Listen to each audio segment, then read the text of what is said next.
যদি পসিবল হয় তোমরাও খাও। আমি তো বলি তোমরা সবাই একবার খাওয়ার চেষ্টা করো এই পান্তা ভাত। তোমরা কি জানো যে পান্তা ভাতে কত রকমের উপকারিতা আছে? অনেক অনেক উপকারিতা আছে পান্তা ভাতে। আর আমি কিন্তু প্রায়ই চেষ্টা করি পান্তা ভাতটা খাওয়ার জন্য। তা হ্যালো এভরিওয়ান, কেমন আছো তোমরা সবাই? তো ভোরবেলা থেকে আমার ভিডিওটা স্টার্ট করছি। আর তোমরা তো সবাই জানো যে আমি ভোরবেলা উঠে রান্নাবান্না দিয়ে শুরু করি, কারণ আমার হচ্ছে সময়ই থাকে না, এত দেরি করে ঘুম থেকে উঠি। ওর বাবার অফিসে যাওয়ার সময়ের আগে আমি জাস্ট একটা তরকারির একটা ভাজি রান্না করে দিতে পারি, এর বেশি আমি করতে পারি না। এরপর ধীরে সুস্থে আমি হচ্ছে অল্প অল্প করে রান্নাবান্না করি।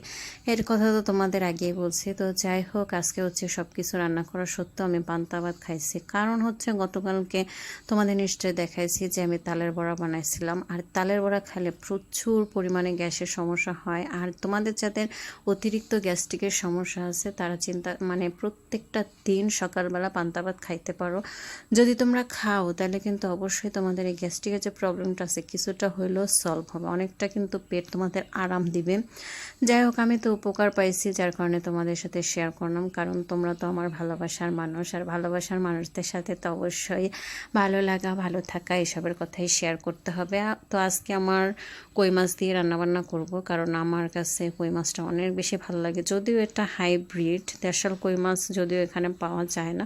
বৃষ্টির সময় কয়েকটা খাইছিলাম, যেগুলো হয়েছে ওই যে ম্যাগি ডাকলে পর ওঠে না ভাইসা ভাইসা, সেগুলা কয়েকটা খাইছিলাম, বেশ ভালোই মজা লাগে। কিন্তু এখন তো আর সেই বৃষ্টির সময় নাই, আর ম্যাগিও ডাকে না, যার কারণে ওই কই মাছ তো আর পাই না। বাজার থেকে কিনে নিয়ে এসে কই মাছ, ওইটাই হচ্ছে যে কোনো তরকারি দিয়ে রান্না করবো। আর দেখবা কি, বড় মাছ দিয়ে তরকারি রান্না করলে একরকম স্বাদ, আর এরকম কই মাছ দিয়ে তরকারি রান্নালে একরকম স্বাদ। মানে এক একটা মাছের না এক এক রকম স্বাদ। আমার কাছে কিন্তু ভ্যারাইটি মাছ দিয়েই হচ্ছে তরকারি খেতে বেশি ভালো লাগে।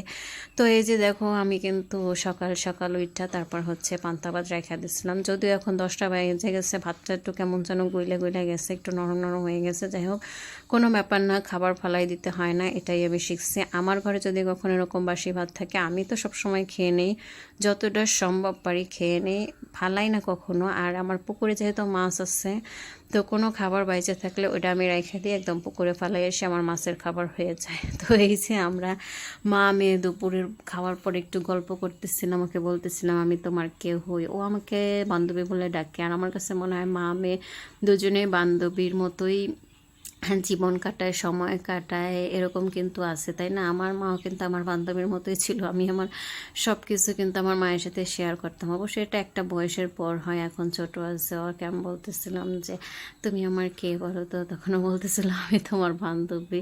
আমি যদি বা ওকে শিখাইছি বান্ধবী বান্ধবী বললা, কারণ ও বান্ধবী বলতে যে আমার অনেক বান্ধবী হবে স্কুলে গেলে, সেই থেকে আসলে এটা বলা।